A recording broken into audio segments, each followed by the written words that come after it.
Hello and welcome. Today, we're going to dive into one of the most complex and honestly fascinating systems in our entire society. Welcome to Quick Course Digest. You're in the right place because in this explainer, we are taking an entire Introduction to Criminal Justice course and boiling it down into one fast-paced, super clear summary. So let's just start with the big question, right?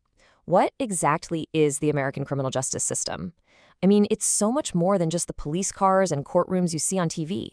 It's this huge interconnected web of agencies, all designed to control crime, enforce the law, and, well, deliver justice. But how does it all actually fit together? Let's find out. All right, so here's our game plan.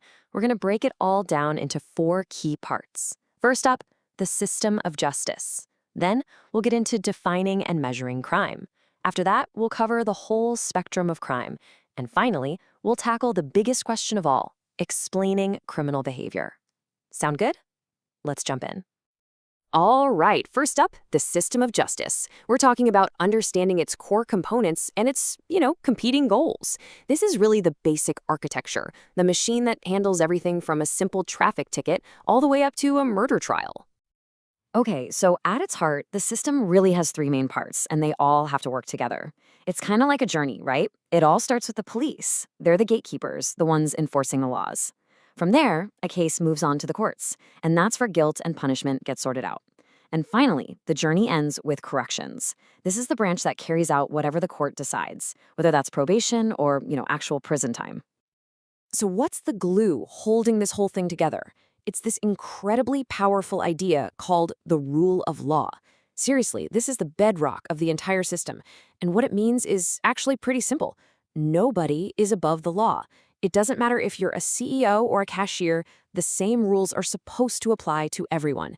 That's the principle anyway. Now, this is where it gets really interesting. There's this fundamental tension right at the heart of criminal justice. Think of it like a tug of war. On one side, you've got the crime control model. This is all about being fast and efficient, like an assembly line, to stop crime and keep everyone safe.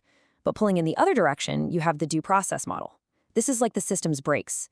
It's all about protecting individual rights and making sure the system doesn't get too powerful or unfair. It is a constant, delicate balancing act between our freedom and our safety. Okay, let's keep it moving. Section 2, defining and measuring crime. This sounds simple, right? But it's actually super complex. How do we even know what a crime is? And how in the world do we know how much of it is actually happening out there? So, legally speaking, crimes usually get split into 2 big buckets. First, you have acts that are mala in se. Fancy Latin, I know, but it just means wrong in themselves. Think about murder or theft, actions that pretty much everyone, everywhere agrees are just immoral. Then you have acts that are mala prohibita. This means wrong because we say it's wrong. These things aren't necessarily evil on their own, but they're against the law. Things like gambling or certain drug laws. And this is where it gets really tricky, because what society decides to outlaw can and does change all the time. So how do we even attempt to count all this stuff? Well, for decades, the main tool was the Uniform Crime Reports, or UCR. This is just official data on crimes reported to the cops, but it has this one major flaw called the hierarchy rule. So let's say a burglar breaks in and also assaults someone. The UCR only counts the most serious offense, in this case, the assault. The burglary just kind of disappears from the stats. To help fix this massive blind spot, we now have the National Crime Victimization Survey, or NCVS. And this is a total game changer, because it doesn't ask the police, it asks you. It's a survey asking regular people about their experiences with crime, especially the stuff they never even reported. And that right there is exactly why the NCVS is so incredibly important. It helps us shine a light on what's called the dark figure of crime. I mean, what a term, right? It's all those offenses that never ever make it into a police report. So that gap, the difference between what the police know from the UCR and what people actually experience, which we see in the NCVS, that gap gives us our best, albeit imperfect, glimpse into this huge, hidden world of crime. All right, so we know what crime is and how we try to measure it. Now, let's do a quick fire round through the massive spectrum of crime itself, from street violence all the way to corporate fraud. And trust me, it is not all just what you see on TV dramas. First up, the ones that always grab the headlines, violent crimes. We're talking about homicide, assault, robbery. These are offenses against a person, where force or the threat of force is the key ingredient. Then you've got property crimes, so no violence here. The target is someone's stuff. This covers everything from burglary and larceny theft, think shoplifting, all the way to arson. But here's a crucial point. Crime is not just a street-level problem, not by a long shot. Check out this quote from Edwin Sutherland, who basically invented the term white-collar crime. He defined it as a crime committed by a person of respectability and high social status in the course of his occupation. This was an absolutely revolutionary idea back then. The notion that crime happens in boardrooms, not just in back alleys. And of course, as technology has exploded, so has crime. Welcome to the world of cybercrime. We're talking phishing scams trying to get your passwords, hacking into secure networks, and maybe the most terrifying of all, identity theft. Okay, so this brings us to our final section, and honestly, it might be the most important one. We've defined the system, we've looked at the crimes, but now we have to explore the theories that try to answer the ultimate question. Why? Why do people commit crimes in the first place? You know, our ideas about what makes someone a criminal have changed so much over the centuries. Back in the 18th century, you had the classical school, which basically said crime is a rational choice. Then the 19th century positivist school came along and started looking for causes in biology and society. Fast forward to the early 20th century, and the Chicago school put the focus squarely on a person's environment. And now, in the contemporary era, we're really in the age of integration, trying to put all those pieces together. Let's start with that classical school. It all began with a really simple idea called hedonism. The thinking goes like this. People are rational. We all want to maximize pleasure and avoid pain.